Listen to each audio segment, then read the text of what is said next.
What's up, everybody? This is Corinne Cooper. I am coming to you today to bring the answers to our trivia from last week. This was week 2 of our Black History Month trivia. And I just want to say I hope that everyone had an awesome day today, whether you had the day off for President's Day or not. I hope it was a wonderful Monday for you. So without further ado, I'm going to jump right in. Question 1 was one of the most successful female pharaohs. Her rule began in 1478 BC. And the answer to that is Queen Hatshepsut. And so that was for our first question last week. Secondly, was Africans were removed primarily from this region at the onset of the transatlantic slave trade. And just want to give a little aside, somehow on the original question, we had a little typo. It had mid-Atlantic. We do realize that it is transatlantic, so please pardon our error on that. But the answer, the correct response to that is West Africa.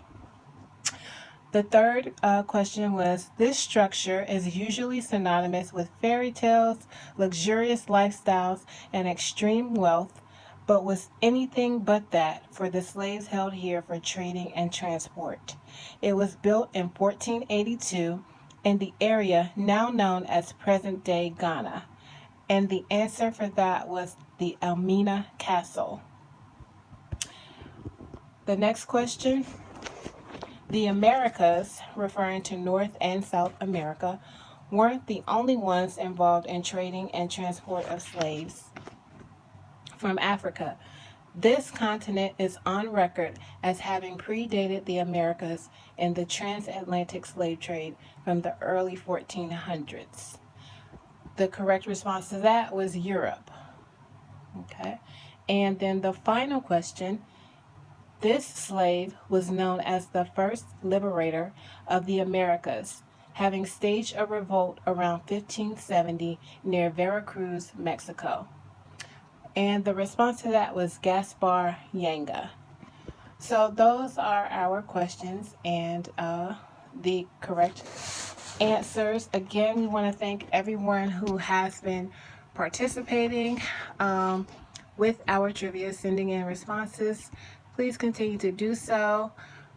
Like I said last week, there's a lot of information out there to be learned. So obviously a lot of people know more, know a lot about their Black history. So these are some things that you may already know, and I don't think it's a bad thing for it to be reinforced, or there may be new things that you are currently learning. So there's a wealth of knowledge to be learned about Black history. I believe it has so many layers, and it is so much more in depth than what I know I personally have been taught in grade school coming up. So I just always think it's a good thing to peel back the layers even more and learn as much as possible about your own culture, so that you can just have that knowledge and be self-aware. So having said that, I did want to touch a little bit on the topic that I discussed last week when I was talking about I was touching a little bit about, the images that are in the media, and, how to be sure that you are consuming those images in a positive light. And I just wanted to touch on one thing I do recall saying, like, don't be weak-minded and things like that. And I wasn't speaking in terms of the whole self, your whole self as an individual being weak-minded.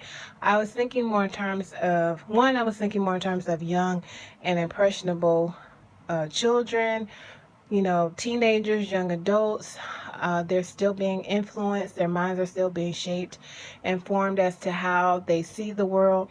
So images that can be damaging in mass media would more heavily influence that population than, say, my demographic, of people and how they view things and what they catch up on and pick up on.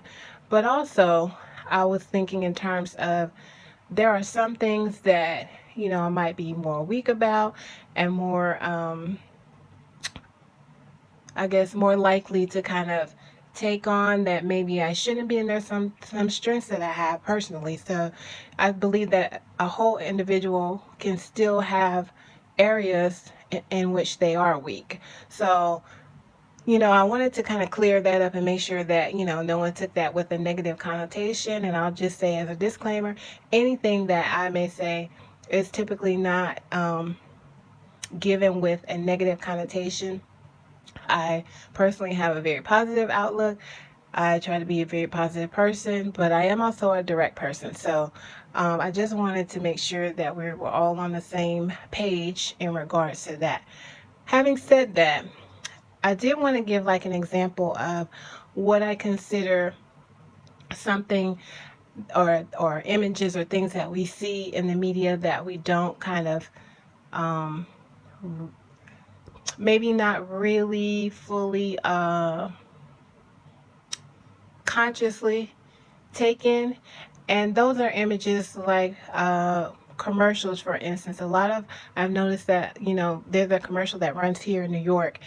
And every time I see it, I'm like, that's interesting because they always come on. They have a black face as the primary character for the commercial. They're dancing and singing, and it's just a lot going on. And I'm just thinking to myself, uh, you know, I do understand that HIV affects the African American community disproportionately. However, the way in which these commercials come across to me, and this is just my opinion, it just seems like we're oftentimes selected to be the face of these different diseases. And it's not just HIV, it could be anything. I saw a commercial about psoriasis, which I'm sure affects other um, races in a higher percentage than does the African American race. However, I still noted, a disproportionate amount of African Americans being representative or represented in the commercial than other races. So those are some of the things that I just notice and pick up on that, you know, if we're not fully conscientious and paying attention, then we don't realize that oftentimes the message is, you know, for African Americans that we're sick. We're sick with this, we're sick with that. We have this affects our community. And while that may very well be the case with certain diseases, obviously, I'm involved in healthcare. I do know that there are certain diseases that are more prevalent within our community, but it does not have to be the case. We do not have to be the face for those diseases. And there certainly can be a different approach as to how we advertise for medications, as to how we uh, make a decision to get the word out. And that's where I guess, I kind of take issue with some of the ways that the media presents these things. So I don't want to be too long-winded today, and I do want to give my creative director, Cheve Quinones, an opportunity to voice her concerns. So I hope that you'll stay with us to hear out what she has to say. But I will just put a pin in my part of the conversation there, and we will pick up and discuss some other things next week. But for now, I again want to thank you all for participating. Please continue to participate. Please continue to share using the hashtag LLBeenBlack.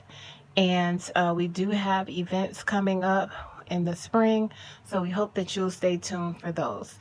Also, uh, subscribe to our YouTube channel, like our pages on Facebook, IG, and Twitter, and just keep a lookout for LLL because we will be coming with some great events in the spring, and we hope that you will stay tuned.